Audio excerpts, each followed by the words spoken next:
sûrement préféreront par la suite que j'ai arrêté au moment où il était encore temps. Oui, ça, je suis pas sûr de ça non plus.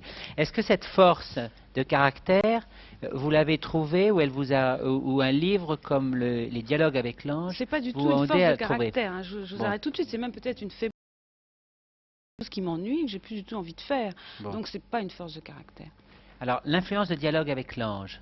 Oui, alors Dialogue avec l'ange, ça fait partie des quelques livres comme ça qui sont une ouverture, je dirais, à ce qu'on peut appeler la spiritualité, à ce qu'on peut appeler Dieu, à ce qu'on peut appeler, moi je préfère appeler ça comme Castaneda, l'inconnaissable, parce que c'est vrai qu'on ne peut absolument pas savoir si Dieu existe, s'il n'existe pas. On a simplement une intuition, que certains appellent la foi d'ailleurs, mais enfin ça n'est qu'une intuition.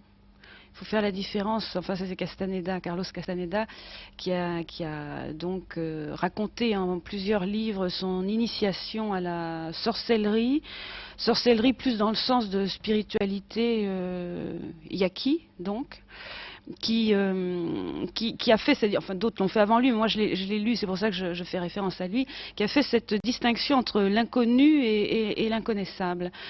Alors, bon, l'inconnu, par exemple, l'astrologie fait partie encore du domaine de l'inconnu, parce qu'il y a bien des choses qu'on ne comprend pas, qu'on n'explique pas, mais probablement on saura les justifier véritablement un jour.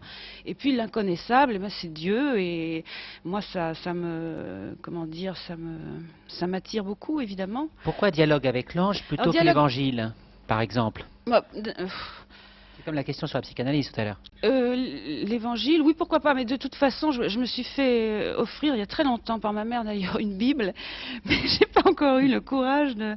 Enfin, si, j'ai fait quelques tentatives et c'est quand même très difficile à lire. Je crois que c'est très difficile à lire. Je crois qu'il y a plusieurs niveaux de lecture. Bon, ça ne se lit pas comme ça, alors que Dialogue avec l'ange, c'est quand même, bien que ce soit également relativement. C'est difficile parce que c'est riche, mais en fait, c'est très facile à lire. C'est riche, ça veut dire qu'il faut revenir sans cesse dessus parce que les choses qui sont dites là-dedans sont très profondes, mais n'importe qui peut les lire. Il s'agit donc de la transposition, de la transcription de dialogues qui ont eu lieu au moment de la dernière guerre entre trois femmes qui se trouvaient donc en Hongrie et ce qu'elles ont appelé l'ange. Qui étaient donc des êtres invisibles, il y en a eu plusieurs, deux ou trois, je ne sais plus, qui s'exprimaient par l'intermédiaire de l'une d'elles, donc qui était ce qu'on appelle vulgairement médium.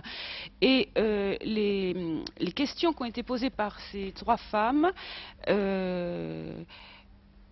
par ces deux femmes et un homme, et la troisième était donc le médium. Les questions qui ont été posées, les réponses qui ont été données par ces anges, je trouve sont absolument sont très très intéressantes. Les réponses sont édifiantes véritablement.